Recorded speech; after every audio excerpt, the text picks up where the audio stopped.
Le 18 octobre 1990 était diffusé le premier épisode des Filles de Caleb. J'ai de la misère à croire que ça fait 25 ans qu'on a fait ça. La télésérie la plus populaire de tous les temps au Québec.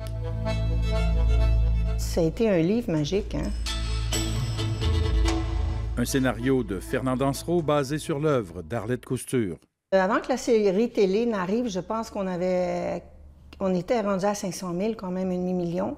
Un demi-million de livres vendus, un véritable succès littéraire. Je pense que tous les écrivains ils rêvent d'un Fille de Caleb dans leur bibliothèque. OK, on bouge la caméra, on lance la charrette.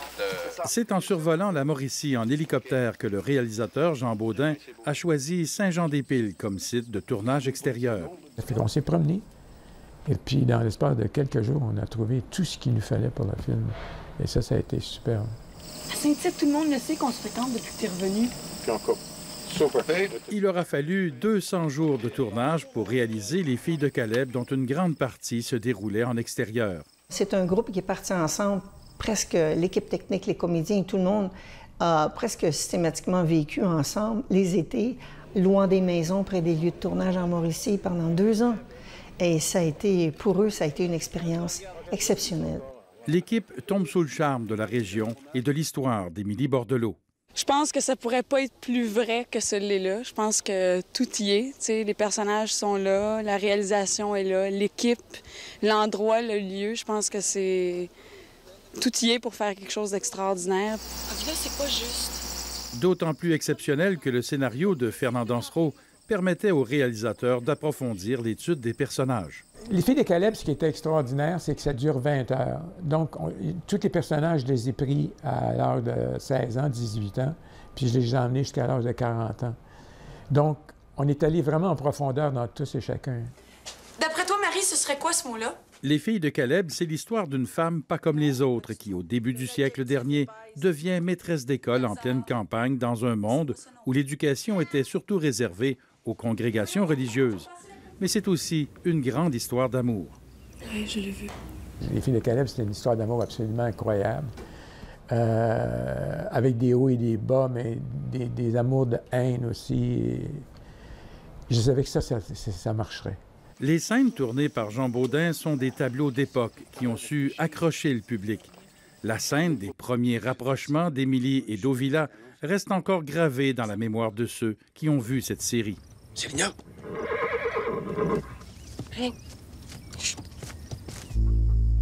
L'idée de l'étalon, c'était la première rencontre physique, si tu veux, entre Émilie et Ovila. C'était la première fois. Elle était en vacances d'été. Il y avait beaucoup de choses qui avaient été installées entre les deux. On voyait très bien qu'ils s'aimaient beaucoup, mais qu'ils ne s'étaient jamais touchés, qu'ils s'étaient jamais... Et là, lui, il touche dans le cou et tout, et elle fond et tout. Là, c'était absolument extraordinaire. Une scène rendue possible grâce aux bons soins de Bernard Landry.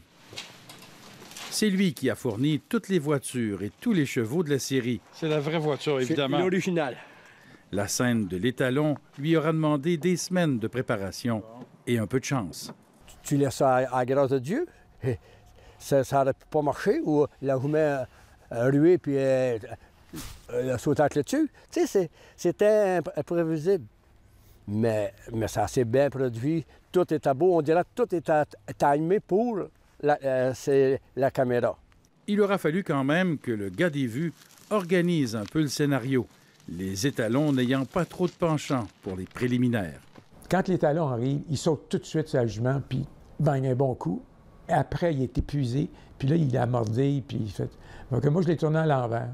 Un peu comme un rapport entre un homme et une femme. Le cheval qui s'approche, qui la sent, qui l'a mordé. Et puis... Donc, le rapprochement, il était assez incroyable. Et puis là, on la voit monter dessus et tout. Mais c'est tout à l'envers. Les gars qui connaissent bien les chevaux, ils ont dû dire, c'est bien bizarre, cette affaire-là. Dès les premières diffusions, la série connaît un grand succès. Le 31 janvier 1991, le téléroman a attiré 3 664 000 téléspectateurs, un record jamais atteint par une télésérie jusqu'à ce jour. C'était un sentiment d'émotion très fort, de fierté aussi, hein, d'être content de voir tout à coup qu'une affaire vraiment imprévisible et impensable existait. Tu te promenais dans Montréal, là, ici, en arrière. Écoute, il y avait des taxis qui se promenaient, c'est tout, c'était calme, c'était incroyable. Les magasins comme IGA et puis Loblaws et puis tous ces magasins, il n'y avait pas personne qui allait acheter de la nourriture. C'était fou. 25, on va arrêter ici. Un succès si grand qu'après la télésérie, la ville de Grand-Mère avait acheté les décors pour construire le village d'Émilie. Un autre succès instantané pour ce site touristique. Il y a peut-être eu un demi-million de personnes qui se sont présentées ici. On était sur des terres agricoles. Mais le succès du village d'Émilie fut éphémère. Les touristes ont vite perdu l'intérêt pour le site et la ville de Grand-Mère n'avait plus les moyens d'investir pour relancer l'affaire. J'ai un degré de satisfaction de devoir accompli. Aujourd'hui, le site est désert, les décors ayant été soit vendus, soit tout simplement détruits. Pauline Dano, à l'époque une ardente défenseur du village d'Émilie, regrette que la région ait perdu ce patrimoine historique. Je pense qu'il y a eu de beaux efforts qui ont été investis pour que ce site-là survive. Mais voilà, tristement, aujourd'hui, on peut constater que la place a été prise par autre chose. À part la voiture qui aura servi au tournage, il ne reste donc rien en Mauricie de la télésérie Les Filles de Caleb. Rien d'autre? Pas tout à fait. Au cimetière de Saint-Stanislas, une pierre tombale nous rappelle que l'héroïne d'Arlette Couture, la vraie Émilie Bordelot, a réellement vécu. Son histoire, moins romantique que celle du livre, aura été tout autant dramatique.